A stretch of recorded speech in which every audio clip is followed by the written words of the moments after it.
Assalamualaikum warahmatullahi wabarakatuh. Alhamdulillahirabbil alamin wa bihi nasta'inu ala umurid dunya waddin.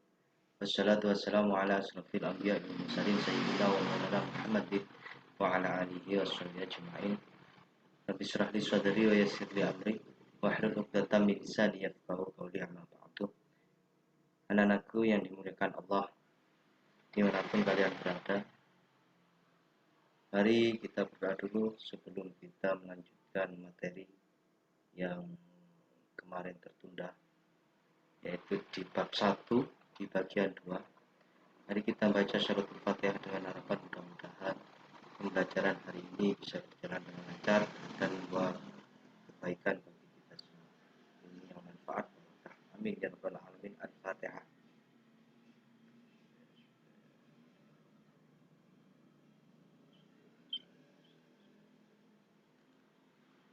Baik anak-anakku, di layar itu sudah ada materi ya. Ini saya ambil dari buku pegangan siswa yang sudah saya berikan kepada kalian di pertemuan minggu yang kedua ya. Syukur-syukur alhamdulillah kalian sudah mendownloadnya, jadi bisa dibaca-baca, nganggur-nganggur sambil tidur bisa dibaca. Baik anak-anak, kita lanjutkan ke materi yang berikutnya, yaitu bagian 2.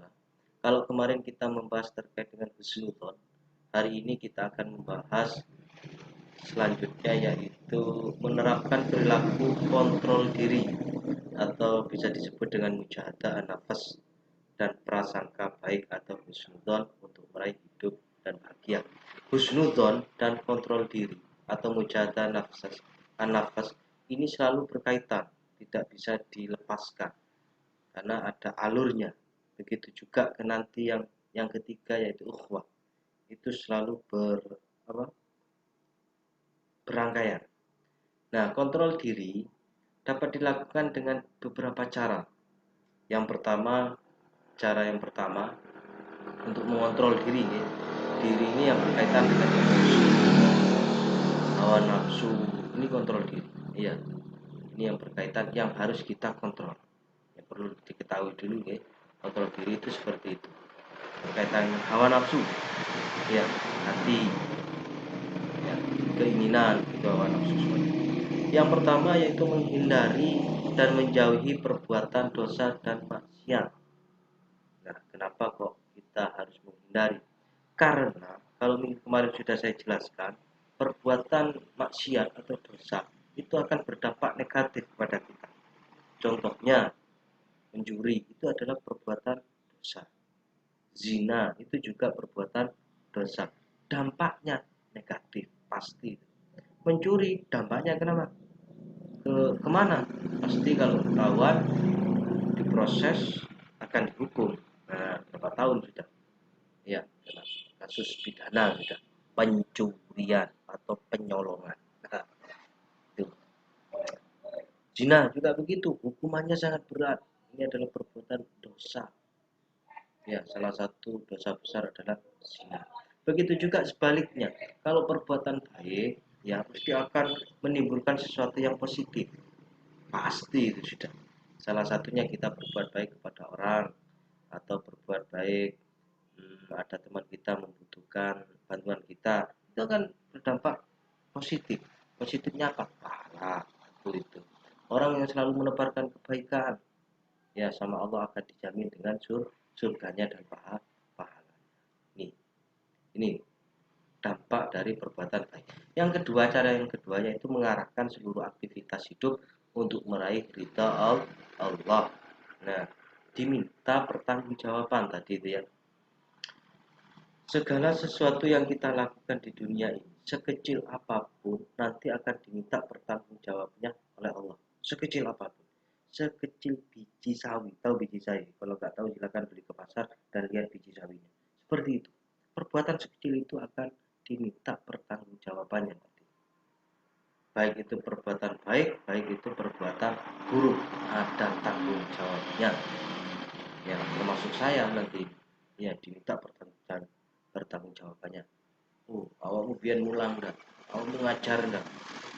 Wah, takutnya sama. Ya, juga kalian akan diminta pertanggungjawaban nanti. Ya, kamu bener nggak sekolahmu? Nah, gitu. Duitmu gaya apa di sekolah? Nanti tak. Yang ketiga, menahan dan mengendalikan hawa nafsu. Ya, hawa nafsu ini selalu digoda oleh setan, ya, oleh setan dimanapun bisa lewat. Ini paling paling halus itu melewati hati. Setan itu menggoda kita itu paling halus itu melewati hati. Ya, makanya setiap waktu, setiap mau melakukan sesuatu, kita dianjurkan untuk baca ta'awudz yang berbunyi a'udzubillahi minasyaitonir rajim. Ya Allah, aku berlindung dari godaan setan yang terkutuk. Ya. Itu ya. Bagaimana cara untuk menenangkan hati biar hati kita tenang? Perbanyak zikir, perbanyak menyebut nama Allah, astagfirullah, subhanallah, walhamdulillah, wala ilaha illallah, wallahu akbar. Perbanyak zikir, ya itu, maka hati kita akan tenang. Mau marah, istighfar, astagfirullah, gitu ya. Ya, ini untuk mengontrol hawa nafsu kita atau mengontrol diri.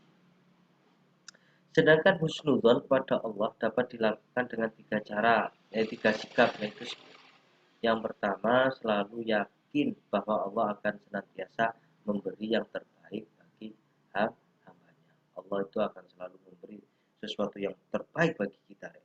Ya, pasti itu. Contohnya bentuk tubuh kita.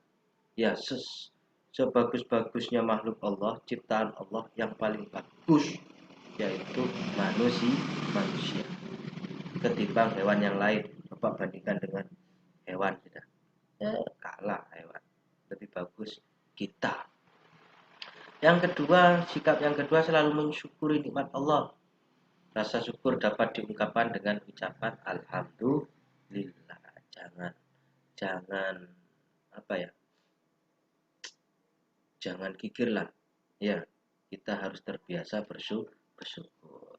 Kalau kita selalu bersyukur, maka Allah akan menambah nikmatnya kepada kita. Yang ketiga yaitu bersikap tawakal, sabar, ikhlas atas semua cobaan dan ujian dari Allah. Ya, tawakal itu mempasrahkan segala urusan kita itu kepada Allah. Itu tawakal, pasrah. Tapi sebelum pasrah, kita harus punya usaha dulu, ikhtiar dulu, sabar, ikhlas, dan sebagainya. Husnudzon kepada orang lain. Ini orang lain dapat dilakukan dengan sikap sebagai berikut: melihat seseorang dari sisi baiknya. Ya, sisi baiknya ditunjukkan dengan rasa senang dan berpikir positif. Kita melihat orang lain itu dari sisi baiknya, jangan buruknya. Ya, itu husnudzon. Husnudzon apa? Berprasangka baik atau berpikir positif. Ya. Yang kedua, selalu memaafkan kesalahan orang lain. Gampang ngapura Allah, Gusti Allah gampang ngapura, so amane tidak gampang ngapura. Kanjeng Nabi itu loh, selalu memaafkan kepada orang-orang yang selalu memusuhi kanjeng Nabi. Beliau dimaafkan. Ya, maka dari itu kita harus terbiasa memaafkan kesalahan orang lain. Ya. Bersikap hormat pada orang lain tanpa ada rasa curiga, dengki, dan perasaan tidak senang tanpa ada alasan yang jelas. Hormat itu bukan hormat seperti ini, tapi kayak menghargai. Kalau kita pada yang sepuh itu kita menghargai, kalau pada yang lebih muda itu apa ya, melindungi. Ya, hormat seperti, bukan hormat seperti ini ya, kan? Tapi menghargai sisinya ya, tanpa mempunyai rasa curiga atau dengki. Dengki itu elek hati rek sebenarnya. Dengki itu ya, dengki menjan yang meduren kok dengki ya, apa Jawa nih. Terus yang keempat, selalu mengingat kebaikan-kebaikan yang pernah dilakukan oleh seseorang. Ya, kita harus sering mengingat kebaikan kebaikan orang lain. Contohnya jika kita dikasih permen satu, ya saat sampean butuh, alhamdulillah saya dapat permen, sampean ingat kebaikannya, ya. Terus sampean kalau ingin membalasnya, jangan dikasih satu, tapi dua atau tiga, lebih dari itu. Ya, ini ya. Oh, wong iki pian baik kepada saya. Oh, ini baik kepada saya. Kalau yang tidak baik, oh enggak apinya aku, oh enggak menolong. Tidak, jangan seperti itu. Ya, boleh. Yang keempat, melupakan kesalahan yang dilakukan orang lain terhadap diri kita. Lupakan masa lalu, ya masa lalu. Kalau kita tetap simpan kesalahan orang lain, maka hati kita itu akan tidak tenang. Untuk uangnya ingin ngamu, ingin jangan. Husnudzon kepada diri sendiri dapat dilakukan dengan sikap sebagai berikut. Yang pertama, yakin bahwa dirinya mampu melakukan segala sesuatu tanpa bantuan orang lain. Optimis, ya. Artinya itu optimis, yakin kepada diri sendiri, ya, bahwa saya itu bisa, asalkan kita mau berusaha. Yang kedua, selalu yakin dapat menyelesaikan semua masalah, tantangan hidup, dan tidak mudah putus asa bila menemui kesulitan atau kegagalan. Tidak boleh gampang putus asa. Sekarang gagal, besok coba lagi sampai sukses. Ini ya. Iya. Nggak murah-murah sekali coba itu langsung bisa, tidak, tapi butuh proses. Kayak anak kecil mau berjalan, mesti akan jatuh dulu, matuk titik tiba jeblak, matuk titik tiba jeblak, tapi berusaha. Alhamdulillah saya dulu seperti itu, sekarang buanter aku melayu. Ayo balapan gak boleh. Ya, itu awalnya kan seperti itu, tidak gampang putus asa, tidak, selalu berusaha sudah, ya, pasti itu bisa. Lawang Allah itu ngasih kesulitan, ujian itu pada kita, pasti tidak akan melebihi dari batas kemampuan kita. Camkan itu. Oh, berarti aku mampu dikasih ujian seperti itu. Oke, yang ketiga yaitu berusaha sekuat tenaga untuk mencapai semua keinginan dengan kerja cerdas, kerja ikhlas, dan kerja tuntas, penuh dengan inisiatif untuk meraih cita-cita. Yaitu ya, ingat ada 3 kunci itu. Kita kerja cerdas, kerja ikhlas, kerja tuntas. Ngerjakan tugas itu seperti itu ya, harus cerdas, harus ikhlas, harus tuntas. Ya, cerdas, ojo nyentuh tok, ya, jangan nyentuh tok, ya, berusaha sendiri, ya, seperti itu. Ya, itu berkaitan dengan apa tadi, husnudzon ya, dan kontrol diri. Husnudzon kepada diri sendiri. Ini lanjutannya yang kemarin, ya. Ini lanjutannya kemarin. Terus yang selanjutnya yaitu surat, kita baca surat Al-Hujurat 49 ayat 10 tentang persaudaraan atau ukhuwah Islam, ukhuwah. Ya. A'udzubillahi minasyaitonirrajim. Bismillahirrahmanirrahim. Innamal mu'minuna ikhwatun fa aslihu baina akhawaikum wattaqullaha la'allakum turhamun. Ya, sebenarnya di sini ada tugas untuk kalian setelah membaca dan mencermati data ini. Ya, saya lewati. Yang artinya sesungguhnya orang-orang mukmin itu bersaudara, karena itu damaikanlah antara kedua saudaramu yang berselisih dan bertawakallah kepada Allah agar kamu mendapatkan rahmat.